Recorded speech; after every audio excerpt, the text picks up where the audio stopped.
आपूर्ति कर देने वाले हैं। श्री कमलेश्वर डोडियार जी।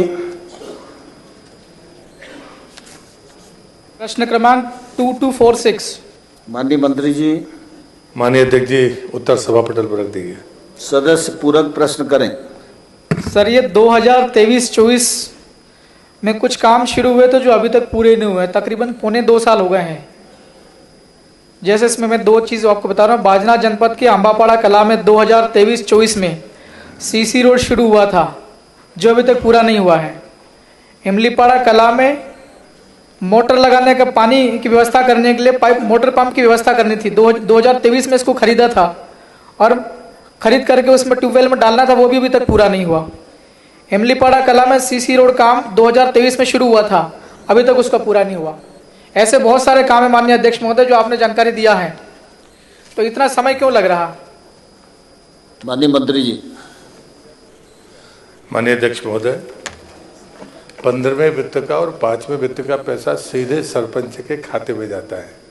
एजेंसी सरपंच है। माननीय विधायक जी ने ठेकेदार और बाकी एजेंसी का भी पूछा था, तो मैंने कहा कि इसमें तो किसी एजेंसी और ठेकेदार का सवाल नहीं पैदा होता। उन्हें जो मुझसे पूछा था उसमें अंतर की जो राशि है जिसका वो उल्लेख कर रहे हैं, तो अंतर की राशि किसी न किसी दूसरे मद से देकर उनको पूरे कराने की कोशिश है, और इसलिए उनको समय सीमा नहीं बताना संभव नहीं है, ये लिखा गया था। कि वास्तव में 22-23 के कोई काम चल रहे हैं, वो 15वें वित्त के हैं। 15वें वित्त की भी अंतिम किस्त आना बाकी है। तो मैं आपके माध्यम से माननीय सदस्य से कहूँगा कि वो जो संबंधित सरपंच हैं, अगर उनको इस बात का सुझाव दें या जनपद सीओ को कहें कि ये अंतर की राशि उन्हीं 15वें वित्त के पैसा जो सरपंच के पास आएगा, उन्हीं का ही अधूरा काम है, उन्हीं ने कैसे उतना बड़ा काम लिया, तो ये पूरी तरह से सरपंच के कार्य क्षेत्र का था। और इसलिए मुझे लगता है कि विधायक जी अगर उसमें मदद करेंगे, बाकी अंतर की राशि अन्य मद में जो हम पैसा देते हैं, हमेशा कहते हैं कि अधूरे काम पूरे किए जाएं, ये विभाग का निर्देश होता है।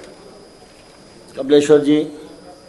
माननीय अध्यक्ष महोदय, मेरा विधानसभा क्षेत्र में बोरदा, पाटड़ी, केलदा और वड़िया अमलीपाड़ा में 3 तालाब स्वीकृत हुए थे और तीनों तालाब का भूमि पूजन भी रतलाम जिले के जिलाध्यक्ष बीजेपी के और बीजेपी के पूर्व विधायक ने इसका भूमि पूजन भी किया था।